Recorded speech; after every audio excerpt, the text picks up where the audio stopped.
শঙ্কর বাবার পিতার নাম নিকুঞ্জ ব্যাপারী, গ্রাম দুর্গাকাঠি, থানা নেসারাবাদ। থানা নেসারাবাদ।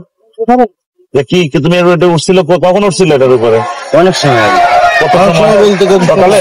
হ্যাঁ সকালে। দুপুরে খাইছো কিছু? দুপুরে কেন তো উঠছিল কেন? ওইটা তো মাথার সমস্যা। ওটা মাথায় সমস্যা, তোমার কেটা কইছে?